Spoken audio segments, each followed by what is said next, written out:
دیکھو دیکھو کون آیا، محمد عربی کا دین آیا۔ انسان اپنا مال ہر صورت پہ بچانا چاہتا ہے، میرے مال کا مجھے نقصان نہ آئے، لیکن جہاں جان جانے لگے تو یہ سارا مال قربان کر کے بھی کس کو بچاتا ہے؟ جان کو بچاتا ہے۔ جان بچ جائے، مال پھر آ جائے گا، جان بچ جائے۔ ہم کہتے ہیں نا بھائی کوئی اگر آ کے آپ پہ ٹی ٹی رکھ دینا، موبائل دے دیا کرو، کیوں؟ جان ہے تو ہو جاتا۔ اچھا، جان پہ بنی تو مال لگا دیا، اور اگر عزت پہ بن جائے، عزت پہ کہیں حرف آ جائے تو انسان مال بھی قربان کر دیتا ہے اور جان بھی قربان کر دیتا ہے۔ کیوں؟ معلوم ہوا کہ مال سے پیاری جان ہے اور جان سے پیاری عزت ہے، لیکن عزت سے بڑھ کے انسان کا ایمان ہے۔ ایمان ہے، اگر ایمان خطرے میں پڑ جائے تو انسان مال بھی قربان کر دے، جان بھی قربان کر دی اور عزت بھی قربان ہوتی ہے تو ہو جائے، لیکن ایمان پہ سودا بازی۔ ایمان کیا ہے؟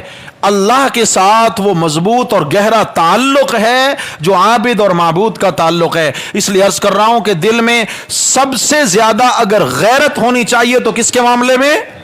اللہ کے معاملے، کیونکہ اللہ کی عزت ہماری عزت سے بہت قیمتی ہے، بہت قیمتی۔ چنانچہ اللہ اکبر، آپ صلی اللہ تعالی علیہ وسلم کو یہ حکم آیا، میرے پیغمبر یہ آپ کے ساتھ صلح چاہتے ہیں، سب سے پہلے تو فرمایا لا تطع المکذبین۔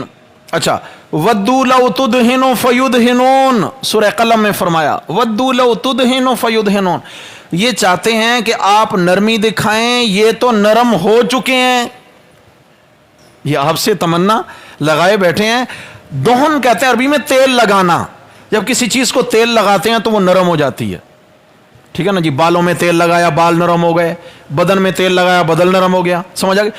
تو ایسے ہی کیا ہے؟ فرمایا ودوا لو تدہن، ان کی تمنا ہے کہ آپ مسئلہ توحید کو تیل لگائیں، یہ سخت مسئلہ ہضم نہیں ہوتا، نرم ہونا چاہیے۔ فیدہنون، یہ تو تیل لگا چکے ہیں اپنے نظریات کو، سمجھ آ گئی ہے؟ لیکن آگے میرے رب نے فرمایا لا تطع المکذبین، میرے پیغمبر ان جھٹلانے والوں کی ایک بھی ماننے کی اجازت نہیں ہے، نہیں ماننا۔ آج ایک منوائیں گے، کل دو منوائیں گے، پھر 4 منوائیں گے، پھر 8 منوائیں گے، پھر بڑھتے جائیں گے، بڑھتے جائیں گے، پھر کہیں گے ہمارا پورا دین مان لیجئے۔ ان کی طرف قدم مت بڑھائیے، ہاں دعوت دیں، آپ کی طرف کوئی آتا ہے تو دروازے کھلے ہیں، لیکن ان کی جانب جانے کی اجازت۔ حضرت ابراہیم علیہ السلام کو قوم نے کہا کہ ہمارا میلہ ہے، شہر سے باہر سالانہ میلہ ہوتا تھا، ہمارا میلہ ہے، اس میں آئیں اور اس میں ہمارے بڑے بڑے معبود ہوں گے، بڑے بڑے خوبصورت بت سجائے جائیں گے، اور جیسے آج کل کیا ہوتا ہے وہ حسن کے مقابلے ہوتے ہیں نا، ایسے ہی اس زمانے میں خوبصورت بت بنا کے لوگ لاتے اور ان کے مقابلے ہوا کرتے تھے۔ تو جناب علی ہمارا میلہ ہے، آپ ہمارے ساتھ چلیں، آپ کو مزہ آئے گا، بڑی رونقیں ہوتی ہیں وہاں پہ۔ ابراہیم علیہ السلام نے فرمایا انی سقیم، میں بیمار ہوں۔ کیا فرمایا؟ علماء نے لکھا ہے کہ ابراہیم صاحب بیمار نہیں تھے۔ یہ کیوں فرمایا انی سقیم، میں بیمار ہوں؟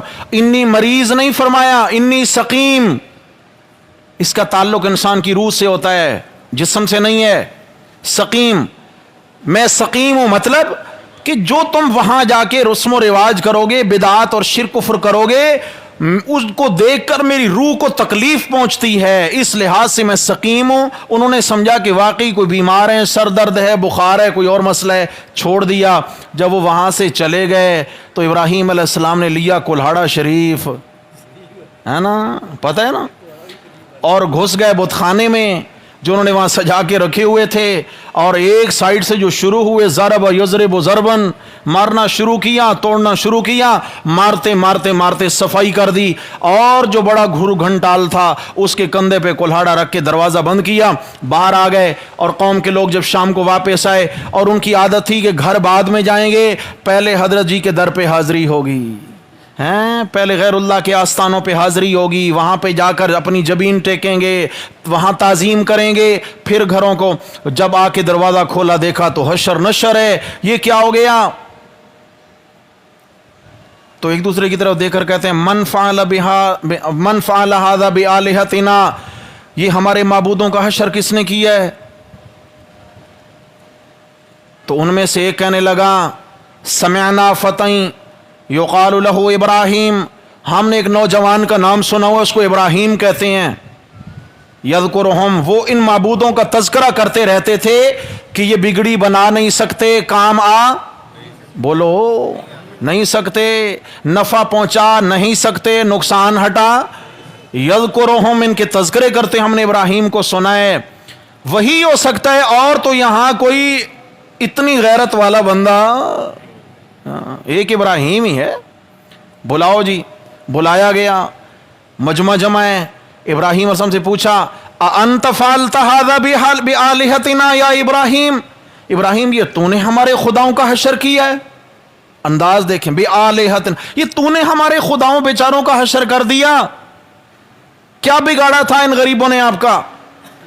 ابراہیم علیہ السلام نے فرمایا کبیرہم ھذا، لفظ ہے قال بل فعلہ اے فعلہ من فعلہ، فرمایا کہ جس نے کیا وہ تو کر گیا نا، یہ تو بات چھوڑو، ہو تو گیا ہے مقدمہ، کچھ نہ کچھ تو ہو گیا۔ قال بل فعلہ، علماء نے معنی کیا فعلہ من فعلہ، کہ جس نے ہاتھ دکھانا تھا، ہاتھ دکھانے والا ہاتھ دکھا گیا۔ اب اس بات میں نہ پڑھو کس نے کیا، کبیرہم ھذا، یہ جو بڑا ہے یہ تو سلامت ہے ابھی، ہاں کندھے پہ کلہاڑا بھی ہے، فاسألوہم، اس سے ذرا پوچھو کہ تو نے کہیں غصے میں آ کر ان چھوٹوں کا رگڑا تو نہیں کر دیا، اس سے ذرا پوچھو، جو صحیح سلامت بیٹھا ہوا ہے کندھے پہ۔ اچھا جس کے پاس سے آلہ قتل برآمد ہو جائے وہ بے گناہ ہوتا ہے؟ ہاں اچھا، لفظ کے قرآن کے ان کانوا ینطقون، فرمایا اگر ان میں بولنے کی طاقت ہے تو ذرا بول، ان سے پوچھو۔